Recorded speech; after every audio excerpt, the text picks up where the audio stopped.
Welcome back to the Malt Miller Homebrew channel. Today we are looking at a new product to us, that is the RAPT Fermentation Chamber.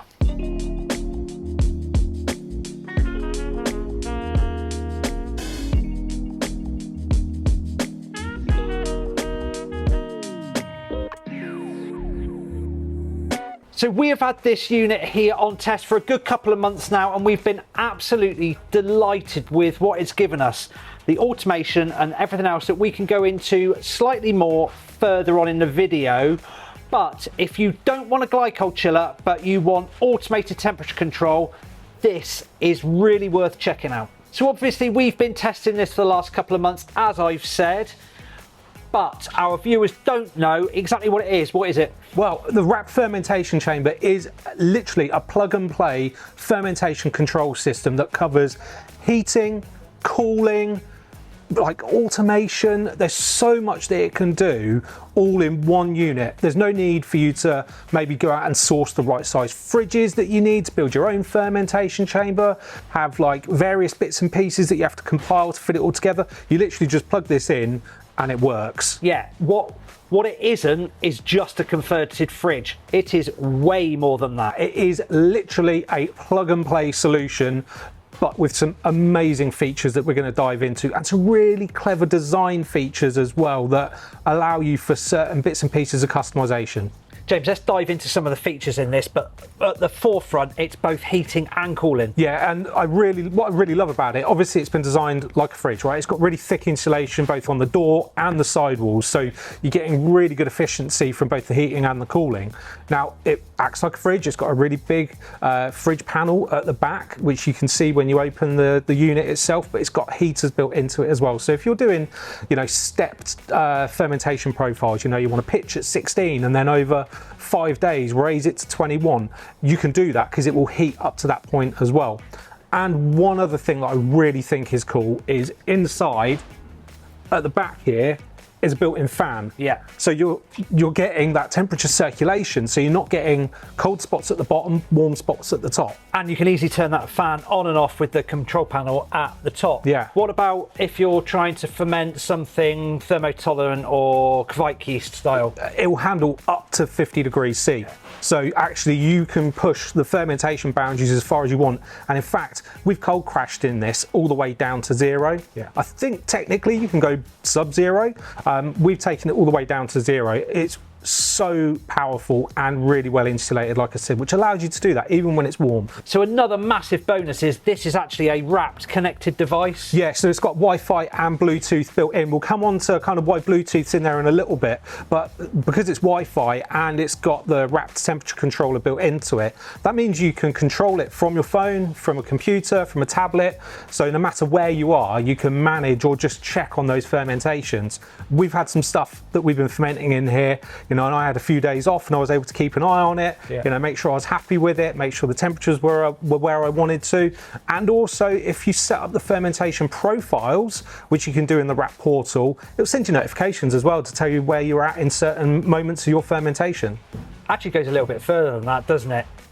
If you're using a RAPT Pill. Yeah. Well, this is what I was going to say. It's Bluetooth enabled, which means you can connect it to a RAPT Pill. You turn on the RAPT Pill's Bluetooth functionality, which is actually more energy efficient than using Wi-Fi and has a better signal strength. It connects directly to this.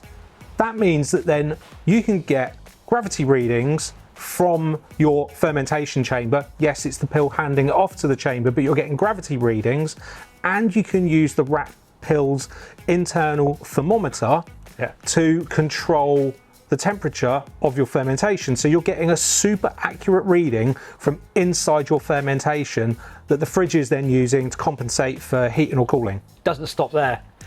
There's more functions when you connect it up to a RAPT Pill, because you can program it for fermentation profiles. Yeah. So when your beer hits a certain gravity, you can ask it to crash cool at that point. Or indeed raise for a diet crest. You could literally finish brew day, put your pill in there, put it into the chamber, never have to open the door again until you need to do something like dry hop or yeast dumping. Now, it's worth noting as well, If you would rather manage things manually, you can. You've got this lovely big display at the top. You can manage things like the temperature. You can manage whether, like you said, the fan's on and off, the lighting controls. You can literally do everything manually if you prefer. But if you want to be able to use fermentation profiles and have automation throughout your brewing process to make life a bit easier. What's going on. Yeah, you can. Yeah. There's nothing more satisfying than being like however many miles away from your fermentation and being able to see exactly where it is, right? The type of fermenters that we can use in here. Oh, vast. Yeah. You know, it is such a big chamber inside. Again, I'll open it up, make sure this hopefully doesn't blow out the camera, but you can see it's huge. Now, we've had a 27 litre Fermzilla in there with a hot bong on top. Hot bong, yeah. Absolutely fine. But maybe if you've got a 60 litre all-rounder or you've got a 55 litre Fermzilla, the triclover version, be absolutely fine in there. But equally, we've tried some other fermenters in it as well, like stainless steel fermenters. Actually, the dimensions on this mean that you can fit loads and loads of different fermenter styles in there. You don't have to use a Kegland fermenter with it.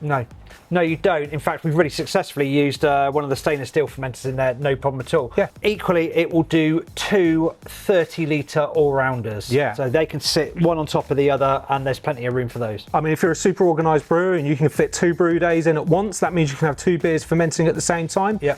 Equally, if you want to do split batch fermentation, brew one sort of double batch, you know, on like a 40 litre brewing system, 50 litre brewing system, you can, but you want to use different yeasts or different dry hops. Split it over 2 fermenters. Yeah. That's when we absolutely love doing that and are massive advocates of doing that here. It comes with some really sturdy shelves as well, so that you can actually have one on a shelf and one on the base. Now, we mentioned at the top of this video, if you're a home brewer that's looking for complete temperature control, but maybe not thinking about glycol at this point for a number of reasons, right? It could be down to something like your footprint. You know, if you've got a glycol chiller and a fermenter, well, that's 2 footprints. This is 1 single footprint. But what are some of the other reasons why somebody might choose this over a glycol system, Rob? In some respects, it's easier to use. It's an all-in-one system, all-in-one footprint, as you've said. Also, with a glycol chiller, I've got to keep on topping it up, or occasionally topping it up with glycol. I don't have to worry about that with this. I don't think it's worth us looking at use this over a glycol chiller or one's better than the other. It's just that this may fit into your brew space or the way that you brew or how you're planning to brew just better than a glycol chiller. The big benefit of glycol chillers is that you can have a number of tanks hooked up to them, right? You can maybe have 2, 3, 4 tanks hooked up to them. Yeah. But not all home brewers have space for that, or indeed the desire. Yeah. So this is where this can really fit in. Now, it is super well insulated, so it's really efficient. I'm not going to get into what's more efficient, glycol versus one of these. You can do some research on that. And actually, it's got a really nice large drip tray right at the bottom.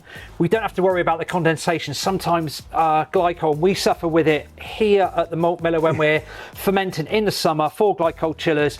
As much as you try to limit that condensation, we still get a drippy floor sometimes.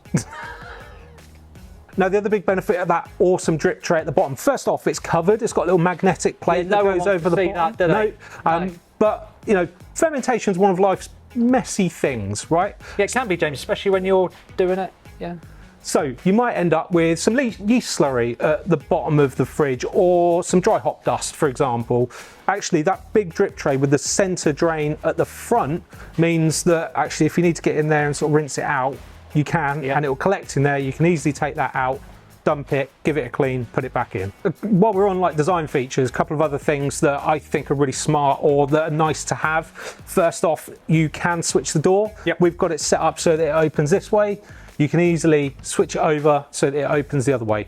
They've also included this very nice LED light strip that goes all the way top to bottom. As you see, this here right now is not actually how it ships. You can see at the top here, we've got a couple of accessories. When you buy this, actually these plates here are filled in, right? They've got nice little wrapped inlays, looks very smart. But what they're hiding is the ability to remove these panels and insert accessories. Now, we've got it set up at the moment with one of the Kegland secondary regulators and a carbonation cap leading into that secondary regulator. Yeah. Now what that means is that we can have a gas bottle maybe outside of our tank. If we need to carbonate a beer that's in there in a pressure fermenter or a sealed fermenter that we can carbonate in, we can easily hook that line up. Inside we've run a couple of different lines with disconnects, dual-type disconnects on. We can hook that up to the gas port on our fermenter, dial in the pressure that we want, leave it to carbonate, you know? So actually we don't have to open it up, carbonate it with the door open or anything like that. You know, it can all be done in a sealed environment. Yeah, and we've got the gauge there sat on the outside, nice and easy to read. Yeah, and if you wanted to, you could take off the manual gauge here and fit one of the digital ones. They're dead easy, 2 screws pop out, push the new one in. So you're getting that little bit more accuracy with the reading that you're seeing. The other thing we've added as well is a spunding valve. Now, normally when you're using a spunding valve, it fits directly onto the tank. It doesn't have to. No. It can sit away from the tank. So what we've done here is we've got one of the Kegland blow tie spunding valves, again, feeding to a disconnect that we can fit onto the gas side of our tank. And then we can dial in the pressure that we want up here. Now, one thing that I really like is, because you can set alarms and trigger points within the profiles, you could set an alarm to say, you've hit this point in your fermentation, increase your spunding pressure. So you know at that point, that's when I need to dial up the pressure so I get the carbonation level in the finished beer that I want. Now, one last thing that we've done is we've also added another port up here. Now, you might be looking at this and thinking that it's connected to the blow tie spunding valve. Yeah, it's not. It's not, because otherwise we wouldn't be letting any gas out. This is actually connected to a racking line that we've set up inside the chamber. So we've got 3 lines going in there. One for gas in, one for gas out, and one for beer out. Now, again, that means that we can literally just hook a jumper line onto here. Straight into a keg. Yeah. And, you know, use CO2 to push the beer out. Again, it means we're minimizing the amount of time we're opening the door, therefore limiting the chance of light strike on our beer. Yeah. Now, I won't go into like the ins and outs of how you fit these, because actually it's super easy. I managed it in about 15 minutes. But at the top here, there's literally like a cover plate that just pops off. And once you unscrew these, which is 2 screws each, you get access to the channels. The gubbins. Yeah, the channels, so that you can feed your lines in. And I easily managed to fit 3 lines in there. You put the cover plate back on, makes it nice and tidy again. Job done. Awesome. Now, Rob, I'm going to defer to you on this point, because I think this is a bit more up your street than it is mine. This can be used for a load of other things, can't it? Yeah, it can, James. Let's just put beer, wine, cider, beverages to one side, because I've actually got my eye on both charcuterie and cheese making. Yeah. And actually, once you've got a controllable chamber such as this, the world's your oyster for any type of fermentation. Yeah, dry aged beef, you know. You could go down the route of Guga Foods and dry age some steaks in like weird and wonderful things. Yeah, mushrooms. Yeah. Like there's loads of different stuff that you can do in here, and actually, as we know, brewers tend to have other handcrafted hobbies. It's just so useful for that. Yeah, there are other things though within the beer kind of side of things that you can use this for. Right now, when you're not fermenting in it, it's a fridge, so you could use it for conditioning kegs, you know, or just storing kegs. Actually, say you want to condition something at 12 degrees, maybe you want to have like a cask style beer that sits in its cask for a week to condition. Set it at 12 degrees, put the keg in there, or pin, or whatever you're using, leave it in there, job done. Do you know what, James? I wouldn't be against putting a couple of taps on this door and having it as a kegerator, because that would double up really nicely. Yeah, even if it's just some Nuka Tap minis, so they're low profile, right? Yeah. You know, and then they're not going to get in the way of everything going on inside. You haven't got big shanks on the back, but you've got the option to use it for that. You could even set a sample tap, you know, coming off of your fermenter. Yeah. Actually, the world's your oyster with this. It's a really, really flexible product. So, James, out of all of us here, and we've all had a go, but you've used it the most. What have you been fermenting? Loads of different types of beers in here. So actually, I've fermented some of our fresh work kits in here. Super simple brew days, super simple fermentations.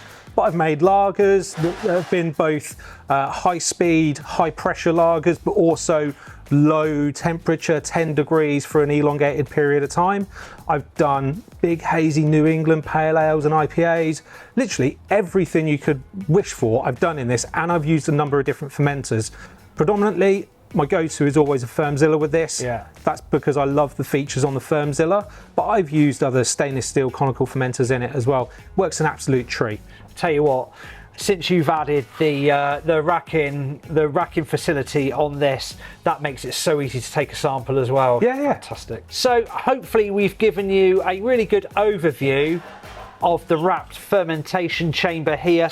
I'm sure there's going to be some more questions, some more comments. Maybe you've been using one already. You can let us know your experiences. Just knock us up in the comments below. And also, if you would like to see us do a brew from grain to glass using this and document the whole process, please let us know down in the comments and I will come up with a recipe. As we always ask you, please subscribe to our channel and click the bell for notifications. And if you've enjoyed this video, hit the thumbs up. Don't forget as well, you can always follow us on all our social channels, Facebook, Instagram, X, and of course TikTok. Have a great brew. Cheers.